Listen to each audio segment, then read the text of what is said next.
రాజన్న సిరిసిల్ల జిల్లా గంభీరావుపేట మండలం కేంద్రంలో తెలంగాణ దొరల అరచకాలపై తిరుగుబాటు చేసి తెలంగాణ సాయుధ పోరాటంలో పాల్గొని ధీరవనితగా పేరొందిన చాకలి ఐలమ్మ 129వ జయంతి వేడుకలను రజక సంఘం ఆధ్వర్యంలో ఘనంగా నిర్వహించారు।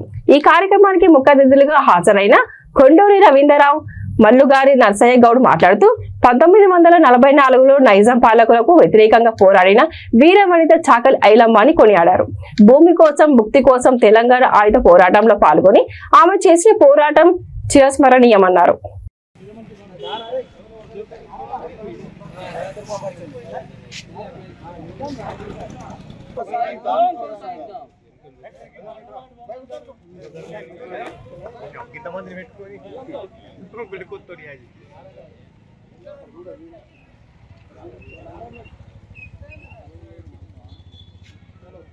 కొనసాగిద్దాం చాకలి ఐలమ్మ గారి ఆశయాలను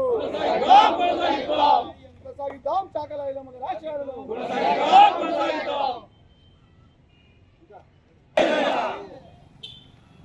జోహార్ జోహార్ జోహార్ జోహార్ అప్పుడు పని చేస్తారు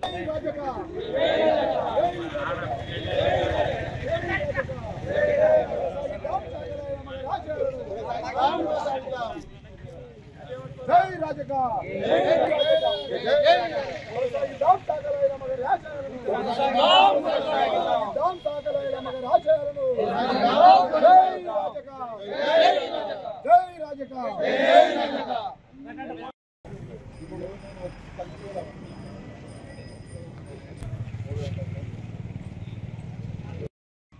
ఓకే సార్। చిట్యాల ఐలమ్మ గారి జయంతి సందర్భంగా యావన్ బహుజన ఉద్యమ పోరాట కుటుంబ వారసులందరికీ తెలంగాణ ప్రజల స్వేచ్ఛను కోరుకున్నటువంటి వారందరికీ కూడా ఈ సందర్భంగా శుభాకాంక్షలు తెలియజేస్తూ, ఒక వ్యక్తి ఆకలి అనేటువంటిది పోరాటానికి దారితీస్తుందని, ఒక వ్యక్తి అణిచివేత సమాజంలో చైతన్యాన్ని కలిగిస్తుందని, ఒక మహిళ అత్యాచారానికి గురైతే దానికి ప్రతీకారంగా ఒక ఉద్యమ స్ఫూర్తితో ముందుకు నడవగలిగే శక్తి ఉందని, ఉద్యమం అంటేనే భయపడే, మాట అంటేనే భయపడేటువంటి రోజుల్లో రజాకర్లను, దొరలను, పెత్తందారులను, పెట్టుబడిదారులను ఎదిరించి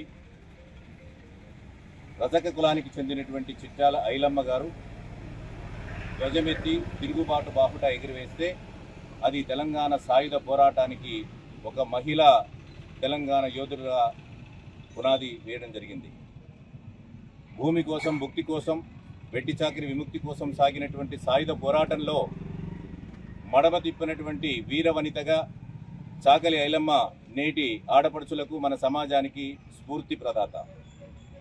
నాటి నుంచి నేటి వరకు కూడా పెత్తందారులు, జుబేదారులు, దొరలు వారి యొక్క అణచివేతకు మనం గురవుతూనే ఇప్పటికి కూడా బాంఛననేటువంటి పరిస్థితిలో ఉండేటువంటి దుర్గతిలో మనం ఇప్పటికి కూడా కొనసాగుతూ ఉన్నటువంటి దానికి చాకలి ఐలమ్మ ఆత్మ శాంతికి భగ్నం కలిగిస్తుంది। చాకలి ఐలమ్మ చేసిన వీర పోరాటంలో అణచివేత ఉండకూడదు, దౌర్జన్యం ఉండకూడదు, అనగదొక్కేటువంటి కార్యక్రమం ఉండకూడదు।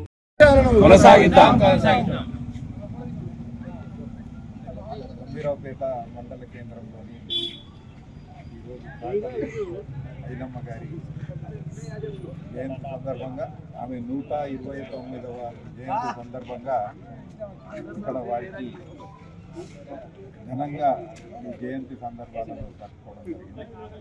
మండల